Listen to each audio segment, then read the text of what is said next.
Adam. Oh.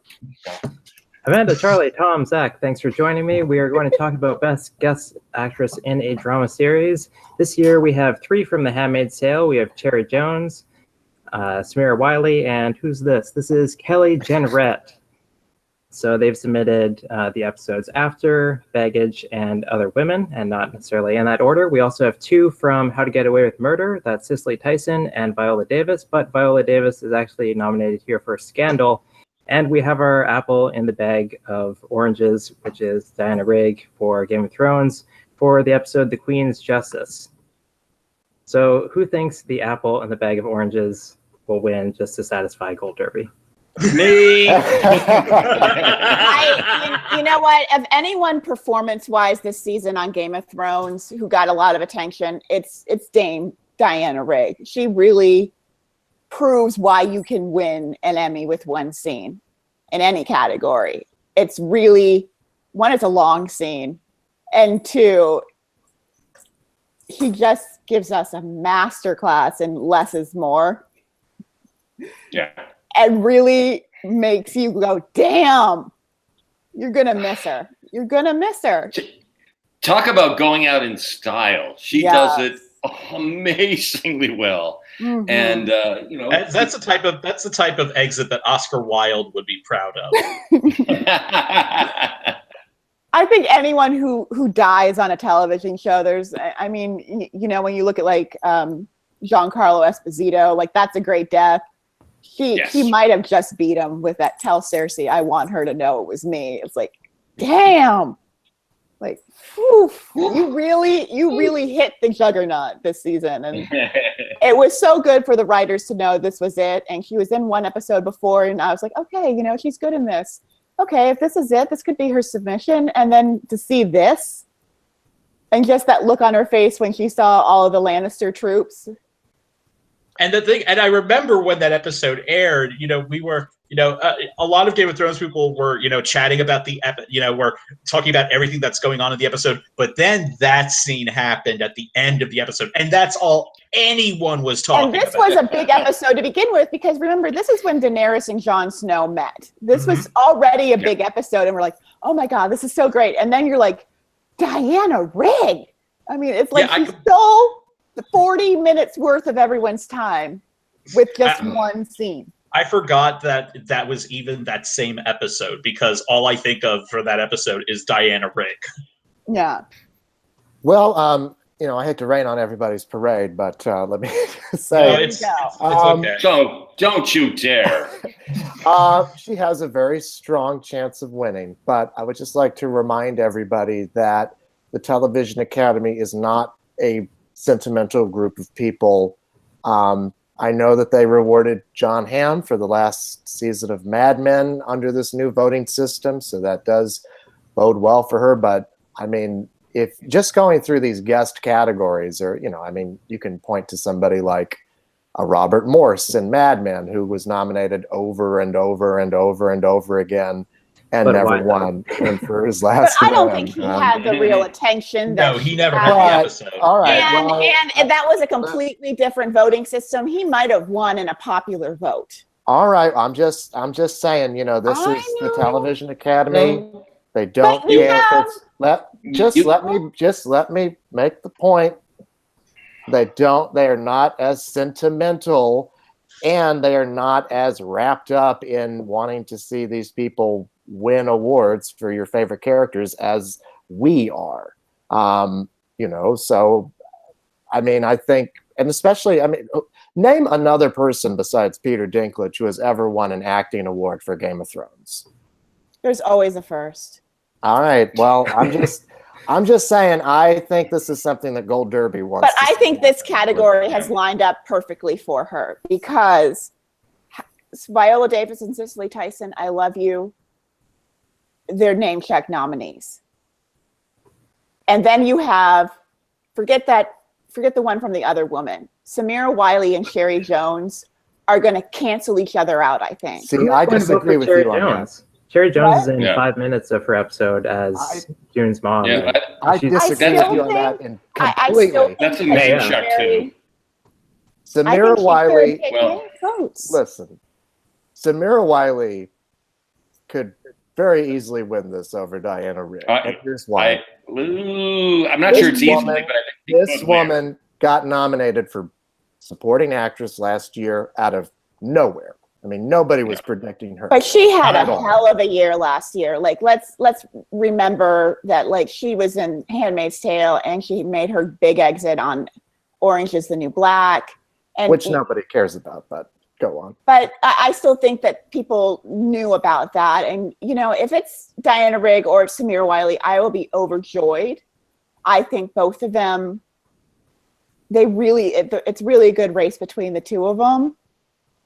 But gosh, I don't think Samira Wiley's has the heft of that one big scene. Oh, come on. She has an entire episode where she's looking for her dead lover. But whole so episode. Quiet. It's so quiet. Oh my God.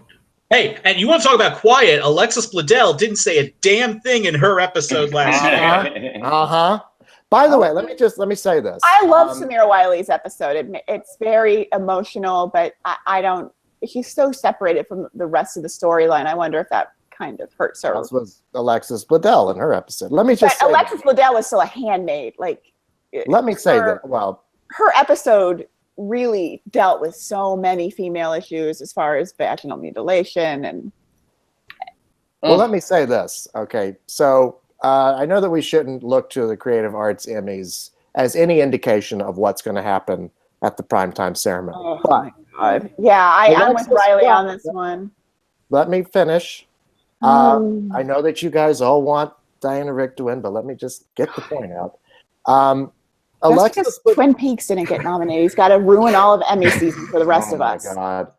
Alexis Bledel's victory last year, as deserved as it was in hindsight, should have been a clear indication to us that The Handmaid's Tale was popular within the TV Academy, because that was a category that was made for somebody like Ann Dowd, who she beat out, right? But again, remember, I think she was almost the only nominee from a nominated series, which we saw completely lock down all of the drama categories. Okay, but I mean, what I'm trying to say is, I think that, you know, there's a chance that, I mean, we're all saying that this is between the series race is between Game of Thrones and The Handmaid's Tale. So I wonder if Samira Wiley beats Diana Rigg or vice versa, because, you know, she does have a chance of winning. I wonder if that is an indication of how the rest of the evening's going to go. Maybe. I'm going to back up Zach on one thing. When they asked me, when I applied to join the Academy, they asked me whether I was sentimental, and I said no, and I got in. Wait, I'm guessing there's an application process, but there's also a formal interview. They show you pictures of Diana Rigg, and if you melt, then you're out. I just think I wouldn't vote for her out of sentiment. I would vote for her because she really, really gives you this knockout. I'm not saying she's not deserving. I'm just saying that, I mean, throughout the history of the Television Academy, whether it was Amy Poehler for Parks and Recreation, just to make you cry again, Amanda, really started to get on the bad side. But I'm saying that it's just the fact that or Steve Carell in The Office, to make me cry. You know, it doesn't really matter whether or not, you know, you've created this legendary character, or if you have like the episode to back it up. You know, they vote for the people they like, and they vote for the shows they like.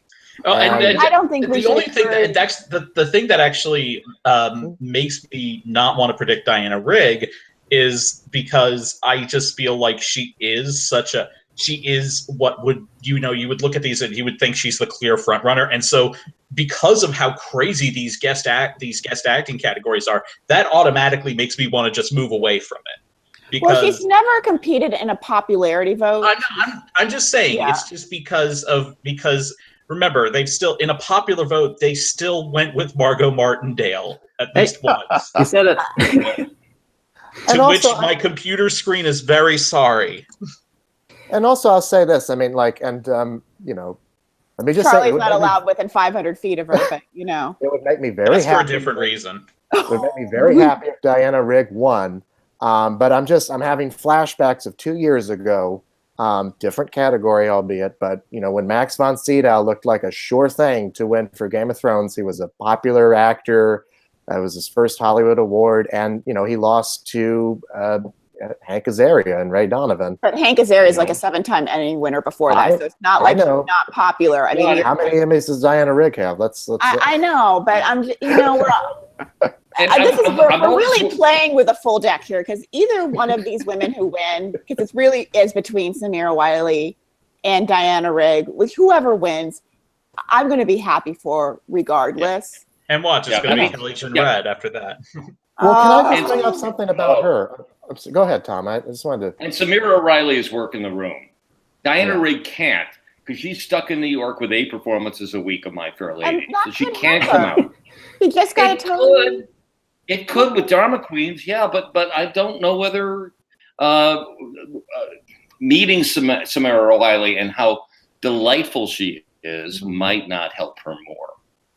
I'm not sure how excited people are about Diana Rigg, because Game of Thrones was on forever ago, and she's been playing this character forever, whereas Samira Wiley is kind of more of a fresh discovery within the Academy, and I feel like the Academy likes its discoveries, whether they're young, whether they're old.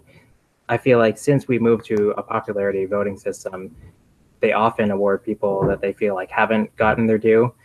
Diana Rigg, I feel like easily could have gotten her due a few years ago, but she ended up losing. And then we haven't seen her in this category since then, because she didn't qualify for guests, and then they didn't submit her at all. And then the next year, Game of Thrones was just gone for so long. I'm not sure how much passion there still is for Game of Thrones in the acting branch, where they only got 4 nominations compared to The Handmaid's Tale with 8. Can I say something about this? As just looking at this category, I think we've all boiled it down to 2 people at least. This interesting story about Kelly Jenrette. As far as I know, Hulu did not submit her. She paid the money to submit herself. And she campaigned herself too, because I think everybody assumed that was going to be Marissa Tomei's slot, and this woman just came out of nowhere and took that. It makes me kind of wonder. I mean, we're all just kind of writing off her chances of winning because nobody knows who she is, but clearly there was enough support. I mean, I'm assuming people must have had she must have had an impact on people if they voted for her, especially over Marissa Tomei. So, are we just kind of discounting this woman's chances entirely because we don't know who she was up until now? I mean, she is on screen for 2 minutes. Yeah, like Margot Martindale. Yeah. Oh, I'm so tired of talking about her. Who had a killer monologue when she beat Laurie Metcalf. Seriously, why are we talking about her? She's a lovely lady, and she loves Gold Derby, and she's not gonna love Gold Derby if she watched enough of these videos. Like, she still loves Gold Derby. Every time I see her on the red carpet, she gives me a hug and says, "It's so good to see you again." And do you tell her you're using her as like a descriptive word? Oh, she knows it. She's a fan. She knows where she stands in that relationship. We love you, Margot Martindale. Oh my God. I do too, even though my computer screen got broken because of you, more because of the members of the Academy. I still love you, Margot Martindale. But I mean, seriously, does that, does this woman have any shot in the world of winning an Emmy after she got nominated? Yeah, any of the 6 technically could win. They might just go, "We love Viola Davis," and oh my God, she looks so good in the Widows trailer. Let's give her another Emmy.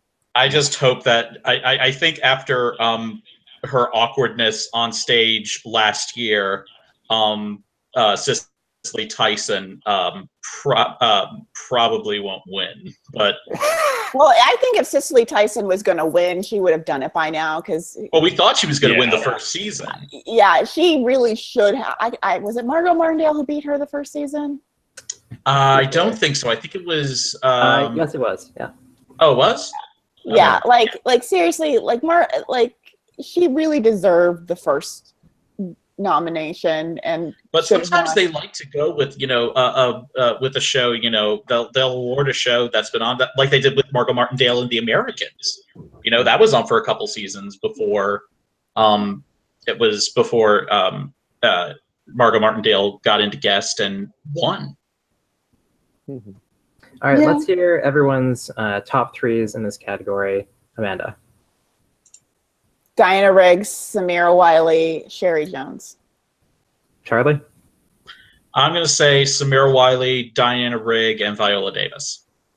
Tom? Ooh, that's a good one.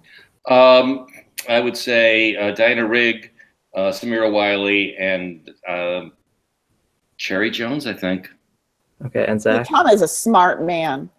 I'm going to go Samira Wiley, Diana Rigg, and I'm going to throw Kelly Jenrette a bone. I'm thinking, it's not like...